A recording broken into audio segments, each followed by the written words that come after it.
millions without doing anything.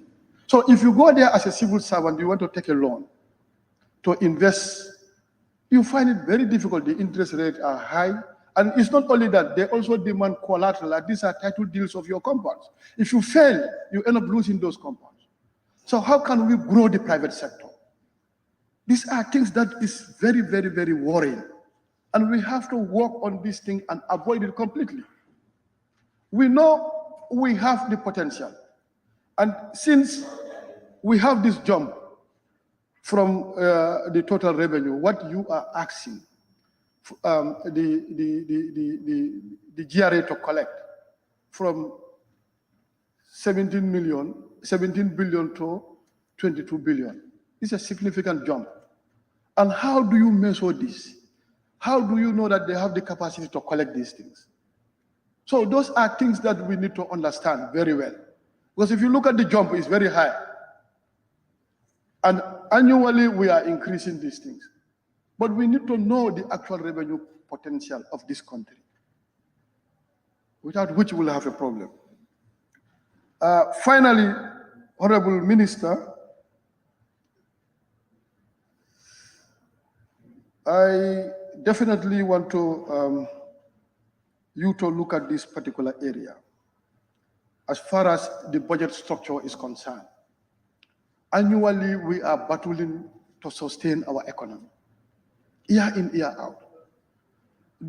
Are you thinking, as the principal advisor to the president, to advise him on issues pertaining to economic and finance of this country? Because if you look at it, why can we go in for improvement of our economy so that we can liquidate the economy to allow more recruitment, especially in the youthful sector, to avoid this backward syndrome? Because these are issues. There is nobody in this country who can advise. Are you in agreement that we have to grow from struggling to maintain our economy and improve upon it by investing into the productive sector, to make the economy liquid, to do more recruitment, to avoid, so that this can avoid these things. It can avoid the issue of illegal migration. There is nobody, and you have your permanent secretaries that are very much aware of this thing. So you are there to advise the president. Are you in any way, or do you have this at the back of your mind that you must advise the president so that next time we can avoid this type of deficits and make sure that we go in for the actual development of our economy? Developmental budgeting should come into play. So this is what I want to challenge you finally before I sit. So I want to challenge you to advise the minister, the president, going forward, particularly 2025. Let us completely forget about this budget structure and come out with a new structure that will definitely provide our economy to be liquid by investing into the productive sector. I thank you, Honorable Speaker. I beg to take my seat. Thank you. Thank you very much, Honorable Member for Bikama South. Honorable members, it has been moved and seconded that this August Assembly do consider the consolidated report of the Finance and Public Accounts on the findings and recommendations of committees of the National Assembly on the 2024 estimates of revenue and expenditure of the Republic of the Gambia for the period 1st to 31st December 2024. Those in favor, please say aye. Those not in favor, please say no.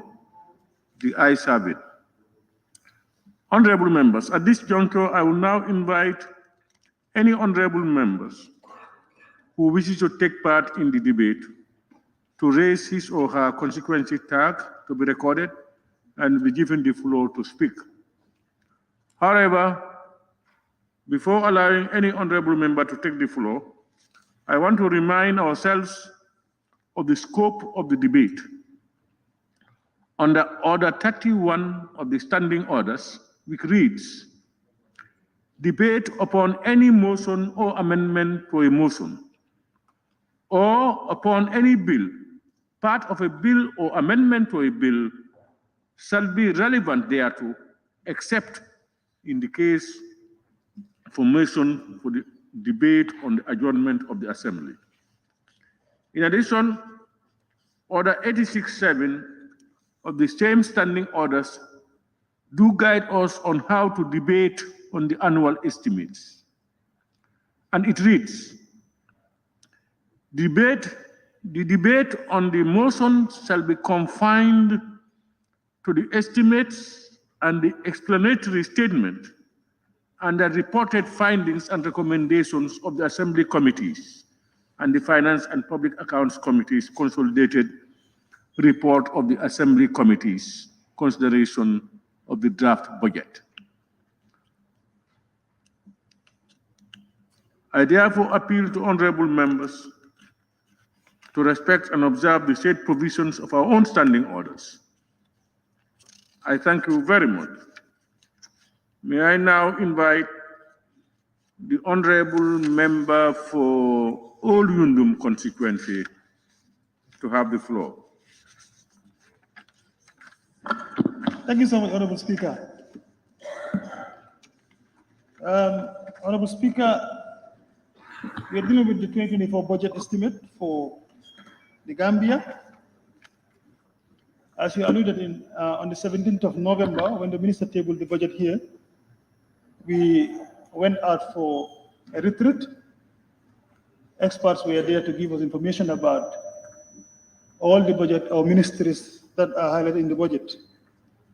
And then we were able to ask as many questions as we could to acquaint ourselves with the figures that were allocated for each ministry and what those figures are for.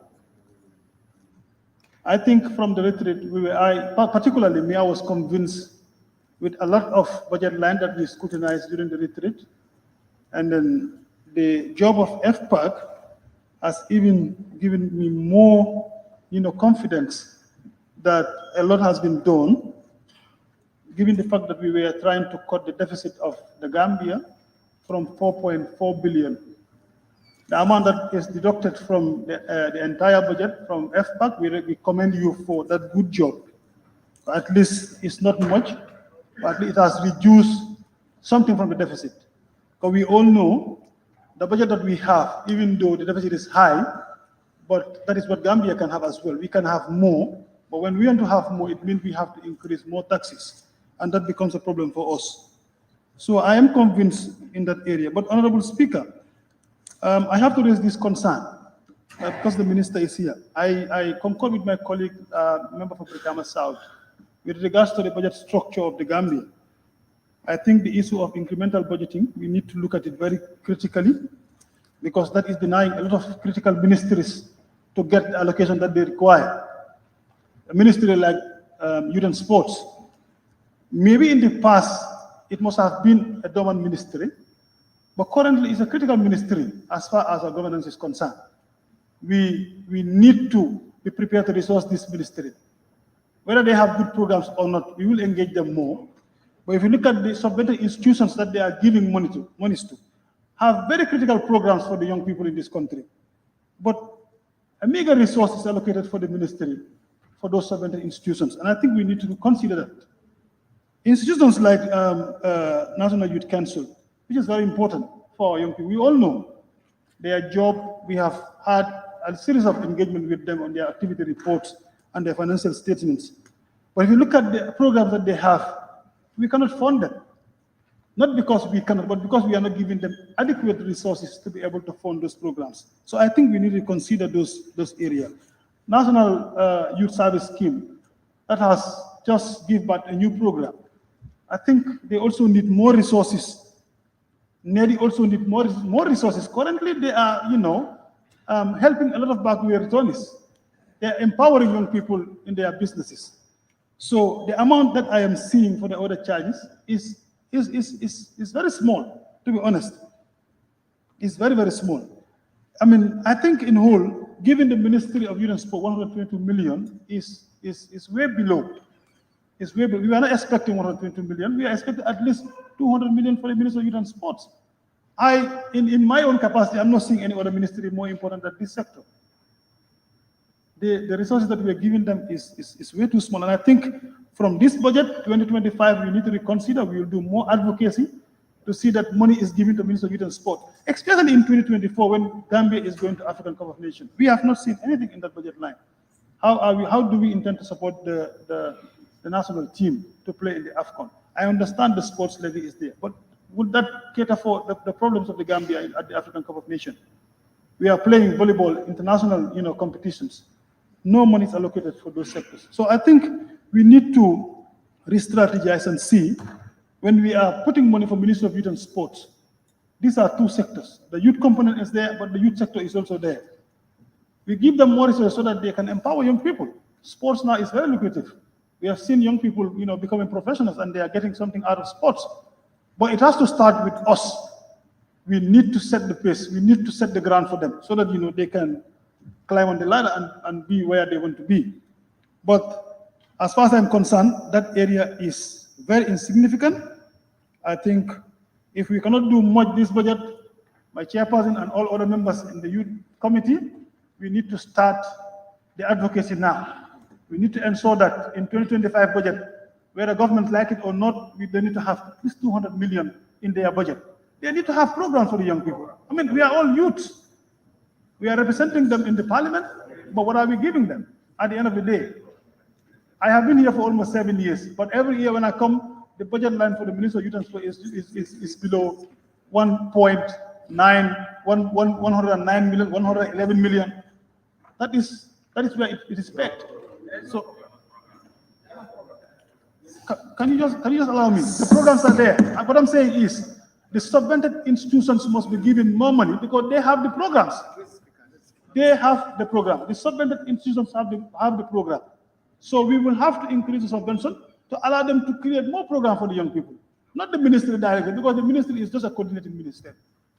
So is the subvented institutions like National Sports Council, National Youth Council, NEDI, and other sectors, we need to give them more money. Those people have programs for the young people. That is where we need to put the focus on, and not the minister and permanent secretary per se. So, Honorable Speaker, Honorable Minister, that area, I think we need to look at it.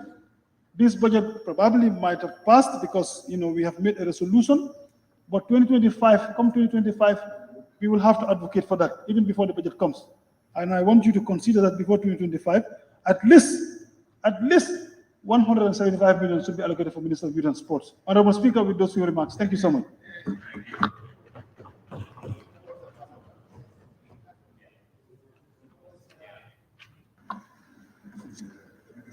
Thank you very much, Honorable Member for all Yundum. Honorable members, let me refer you all to Standing Order 21.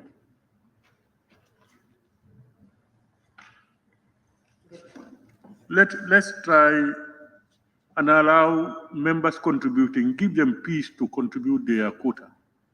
Don't obstruct people. Please. I now invite the Honorable Member for Woodley East.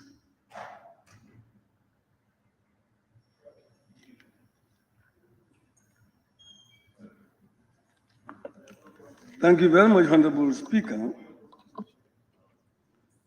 Honorable Speaker, we thank the Minister of Finance for coming up with this proposal. Again, we should help us to move this country. The objective is to move the country from where we are so that we'll be able to transform it to a better country. Not only for those who are here, but for the whole country. That should be our primary objective. And I believe the Honorable Minister is looking forward to that. Honorable Speaker, the Minister of Finance told us 2023 that the objective of the estimates or the budget was anchored on renewed commitment to strengthen domestic resource mobilization to support the provision of quality, essential services in agriculture, education, health, infrastructure development, to promote a more inclusive and resilient growth. That was last year. And that was the objective of the 2023 budget. So we are scrutinizing and we are playing oversight. We should be able to ask ourselves whether we are satisfied that that objective has been attained. Again, Honorable Speaker, the Honorable Minister told us that he has the same objective to actually reduce the deficit and to increase resource mobilization, domestic resource mobilization. Those are two areas that I could capture. But, Honorable Speaker, we know that if you really want to reduce budget deficit, you need to cut down on spending and find ways of raising revenue. And this should be a serious fiscal policy, that the objective is to reduce deficit, and then you must reduce expenditure. You must reduce spending. But we know if you don't reduce spending, whatever deficit you incur each year is added to the debt of the country, the national debt. And that's why throughout all these years, the deficits that we have been accumulating have been piling up and increasing the national debt. And as a result, the debt interest payment also continually increase. This is why we are now paying 7 billion or 7.5 billion as debt interest payment. If we had not put the amortization there, we would have put 5.11, according to the minister. But now it's 7.49 billion. So how do we control this? Can we say that this is really a plan that can sustain the debt? Can we say that this will be a sustained development process? I have my doubts on that. That's why I always ask for the trajectory that we are taking. Because since 2017, the ministers that come before us keep on saying we want to reduce deficit, we want to reduce expenditure. But every time we come here, we experience that they come with more expenditure than even the one that is laid before us. So we must factor that. Honorable Speaker, it is common sense that government spends more, if government spends more than it receives as income, it will incur deficit. And if your trade, external trade, your imports also outweigh your exports, you still incur deficit. So that should be the plan. How do we increase our income from exports? How do we maximize our gains from export? And how do we reduce the imports? If we cannot do that, then we are not solving the problem. We are just pushing the problem to the future generation. Honorable Speaker,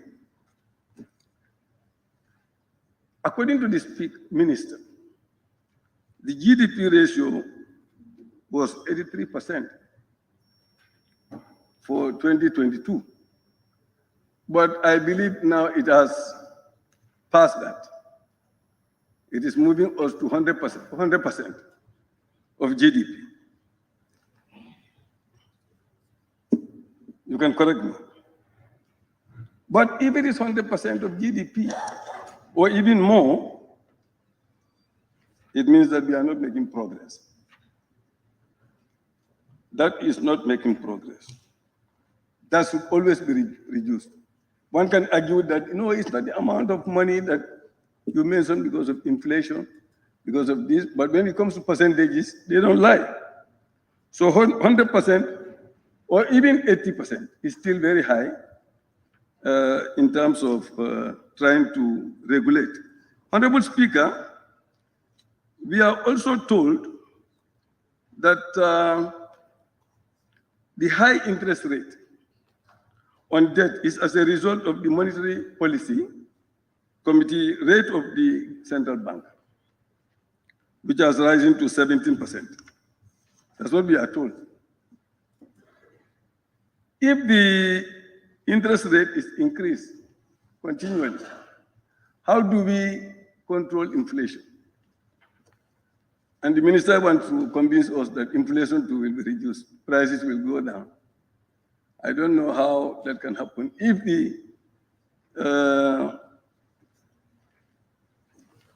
the tax is increased by something like 20 or 24%, and then the interest rate at the central bank, MPC rate, is also increased. And this is what investors are going to borrow and then invest and then come back to sell to us, either in services or so.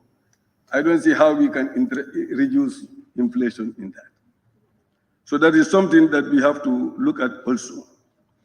Now, if you look at the minister's statement on point 35, he said the deficit reduction strategy is anchored on robust domestic mobilization. Like I said, instead of tabling the assets, because assets recycling has been mentioned, but the agreement has not been brought here. So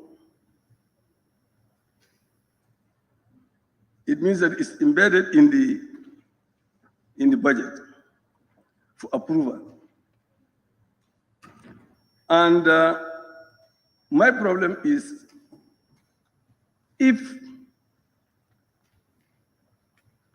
it is not brought for approval and it is in the budget, we approve the budget, but then the agreement comes and we disagree when everything is factored in the income. How do we deal with that? Is that not going to distort the whole budget disbursement process? Because if you factor something which is huge and eventually is not approved, how do you actually disburse to other people? How do you make up the difference when it is not factored? So,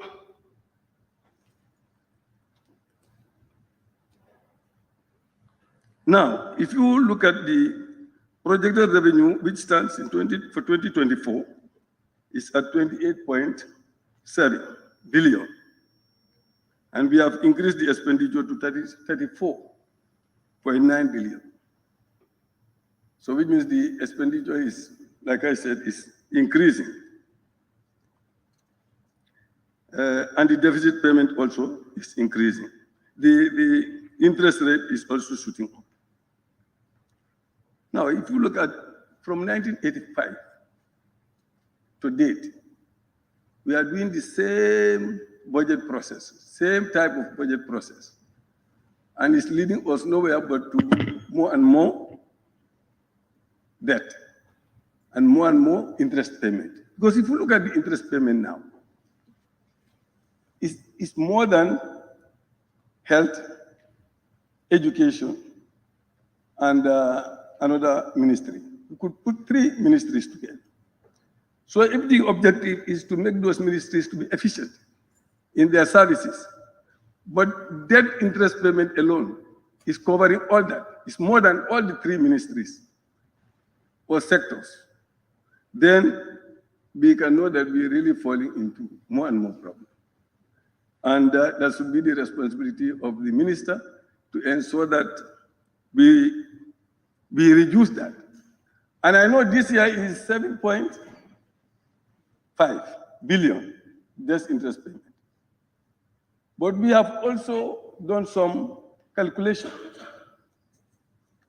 to arrange with the donors or the lenders to push the payment. And those payments, we expect them to be mature maybe by next year or the year after that. So if we don't become prudent, it means that we can expect to pay more than 7.5 next year, or even maybe pay 10 billion as interest payment. Is that sustainable? It's not sustainable. So if it is not sustainable, then we have to start thinking about it.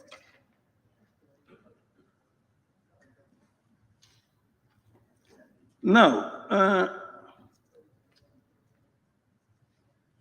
how does the government intend to improve domestic revenue collection? He mentioned asset recycling. But even though he did not mention the Senegambia Bridge, I've not seen Senegambia Bridge there, but I know when you mention asset recycling, all of us will be thinking about Senegambia Bridge. So we may be able to collect something from Senegambia Bridge, but maybe in the next 25 years, according to the news that we've all had, we will not receive anything from Senegambia Bridge, or very little from Senegambia Bridge. So that is asset recycling. We should be able to cut our deficit to the extent that we'll be able to manage our economy, manage our expenditure without having to, mortgage our assets. That would be a better arrangement than mortgaging assets to be able to mobilize domestic revenue, be able to plow it back to some other places. I believe that would have been a better arrangement. But asset recycling, what we have to learn, really, Honorable Speaker, is that we must be able to learn to manage our own resources. Because by doing that, we are developing skills for our people. We are developing the skills of our people to be able to manage our own affairs. But as it stands now, you have your assets, you transfer it to some other company, they manage it, they get the knowledge of doing that, and your people will lose all that. So that is something that we'll have to do. When you do that, are you going to put our people there to ensure that they also learn side by side, so that even if those people go, we'll continue to do that on our own? Now, if we are talking about prudence, as the minister wants to convince us, I believe the example should come from the chief of state. But if you look at the budget of the chief of state, you see that most of the items are going up. For example, you will see that in terms of allocation, we allocated, was allocated $591.5 million last year, but the office of the president ends up spending more than $831.5 million.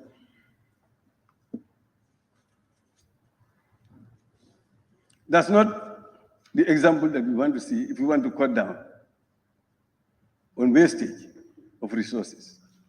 We expect that example from the chief of state, but that's not a very good example. 2, we allocated 10 million for the president to meet the people.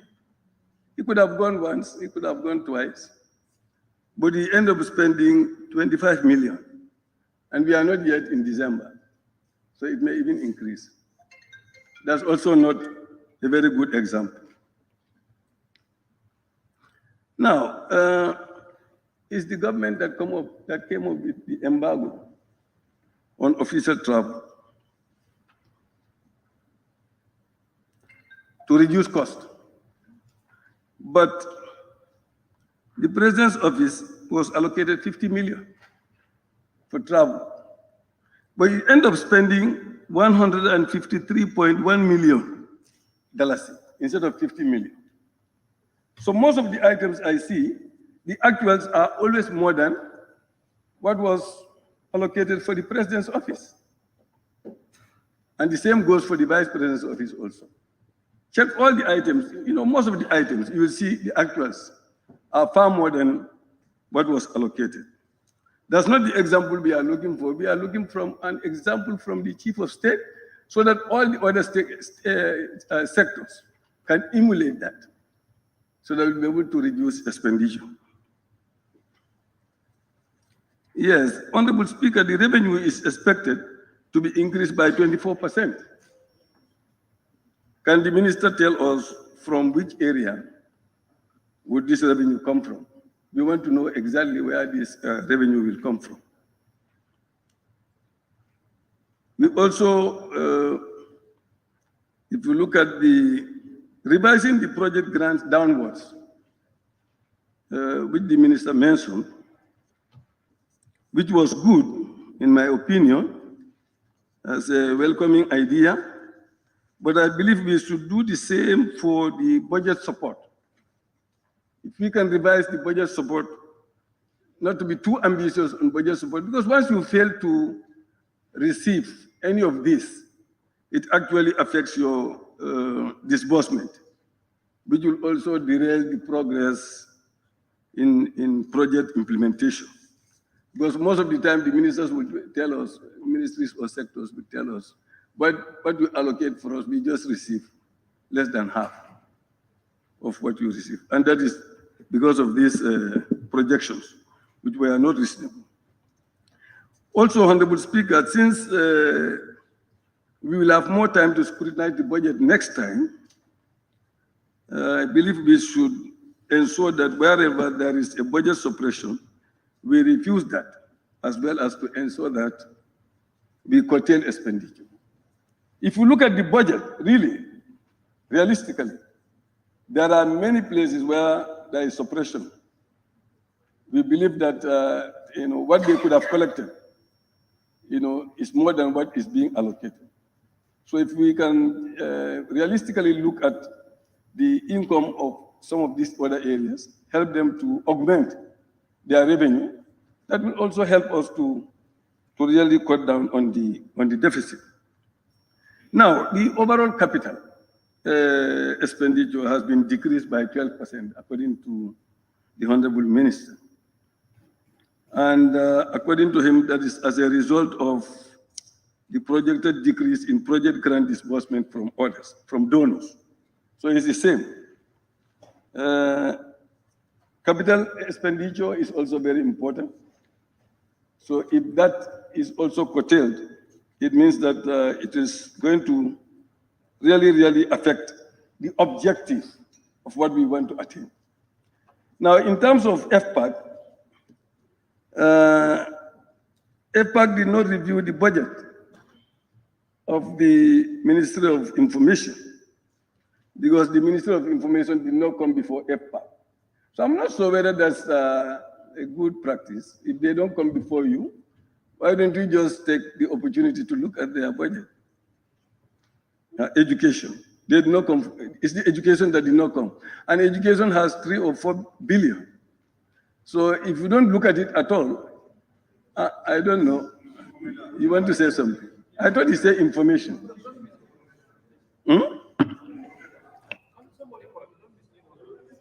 Chair, Yeah, can I point? Huh? Because no, he wants to continue. Yeah.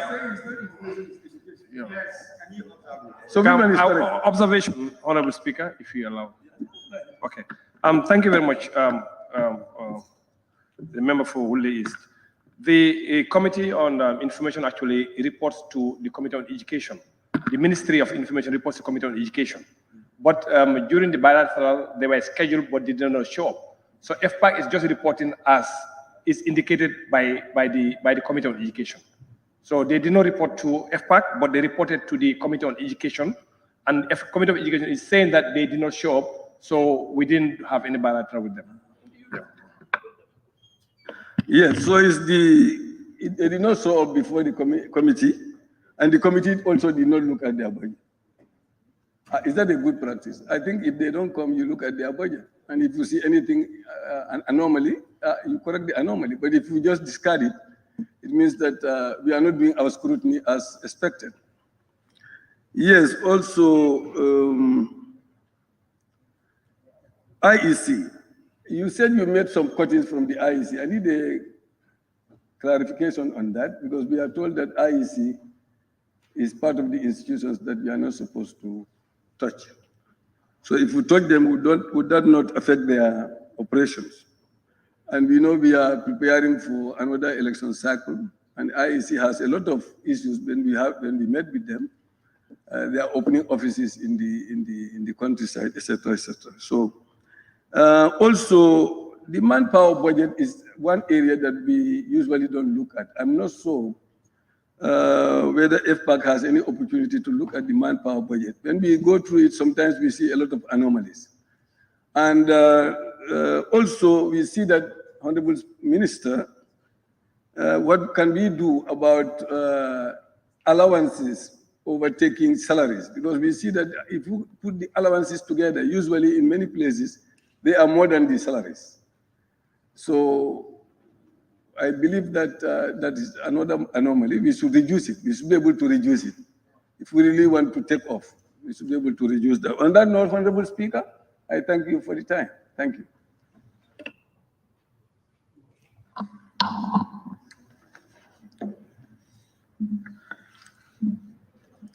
Thank you very much, Honorable Member for Woodley East. I now invite the Honorable Member for Kiang West.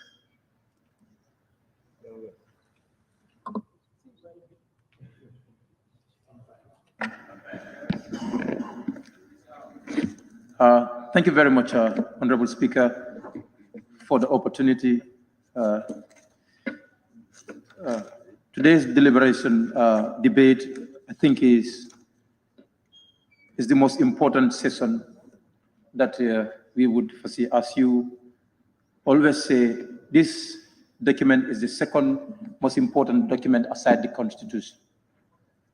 But members of Parliament, look at the flow of chambers at this point in time.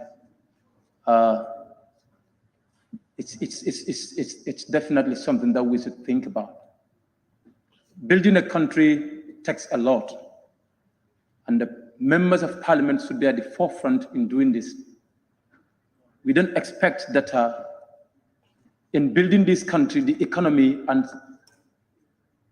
anything about the health sector, the education, and all other sectors is what we should discuss today. Out of 58 members of Parliament, if you look at the flow of chambers, it's definitely not a good sign. And I think we should take the work of the country very serious. There is no other work a parliamentarian would have today, which is more important than a budget debate. That's my view. There is no important that you would have at the level of constituency or however, that would be more important than this budget debate. But however, I think that's a challenge to ourselves to definitely, sometimes when I ask myself, I said, in fact, oh, that study and all that I was doing, but is that the same thing others were doing? To look at the budget, the energy that we had at budget retreat? But however, Honorable Speaker, I have looked at few things in the budget which are very, very important for us to see. Honorable Speaker, I want to ask the Honorable Minister, if you look at the fiscal policies in terms of fiscal prudence, Honorable Minister is very good. Bringing in policies that ensures that we see leakages, we avoid revenue suppressions and all that. But his job is way beyond that. We have the economic growth component. This is why we have him as the Minister of Finance and Economic Affairs, so that we can be able to physically manage the resources that we generate to ensure that there is no suppression of revenue, we seal revenue leakages, as well as to build the economy either from the productive sector or we have it as private sector driven economic growth. But when you look at our budget from 2013, from 2023, 2022, 2023, coming down to now, our budget is not building an economy for us. Just look at these statistics, Honorable Speaker.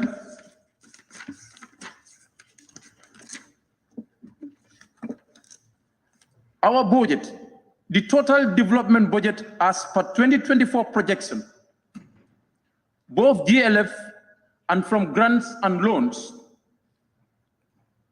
this constitutes 40.16% of our budget, development budget.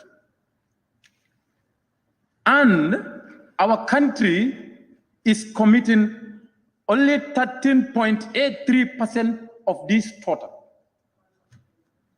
Less than half of our development is what we want to and we can do. And we expect the rest to be done through grants and loans. This is not sustainable. The development of our country cannot be 75% anchored on loans and grants. This is why, Honorable Minister, I want you to tell us the amount of the projected grants in 2023 that was realized. The total grants for 2023, as per the estimate, was $16,325,803,000. How much was realized from this? We are in the 11th month of the year. How much was realized from this? And the loans, the total grant projection for 2024 is 12 billion. Now, for the realization when it comes to 2023, should be able to inform us to make a decision as far as grant is concerned in 2024. We should be able to know this. And remember, during the revision of the revised budget in 2022, what we were told, one of the reasons, not exactly the only reason, of revising the budget was non-realization of the international commitments. Those commitments were not realized. As a result, the budget has been revised. So the major development of our country cannot be anchored on this. Cannot be anchored on this. Honorable Minister, this budget that we are looking at from 2022 to 2023 to date is not building an economy for us. It is something percent of our budget, GLF, is going into salaries and operations. Salaries and operations. It is something percent is going into that. We are committing only 13% of our GLF, only 13% of our GLF into development. And if you look at some of the ministries, like Ministry of Water Resources, there has been an allocation of $10 million. Ministry of Fisheries and Water Resources, allocation of $10 million for the drilling of boreholes in the needy communities. Some of the communities are still crying for water. 57, 58 years after independence, our people are still crying for water. Our budget cannot take care of that for us. And we said we're developing as a country. That's not possible. It is unacceptable to see that 10 million allocated to certain ministries, to the Ministry of Water Resources in 2023 was not disbursed until 2 weeks back. And what was disbursed was only $3.6 million. 58 years after independence, people are still crying for water. Water to drink and cook. Honorable Minister, that is unacceptable. And we want to see that this fund was disbursed. But only 3.6 million is what was disbursed in this month, November.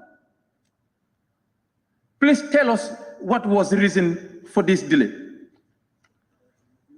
Honorable Minister,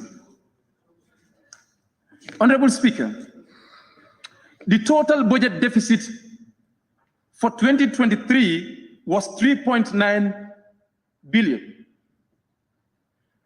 Honorable Speaker, for the total budget deficit as projected in 2024 is 4.4 billion. The higher the deficit, the more we go for loan. The more loans we take, the higher our debts. And this has implications on the debt interest payment.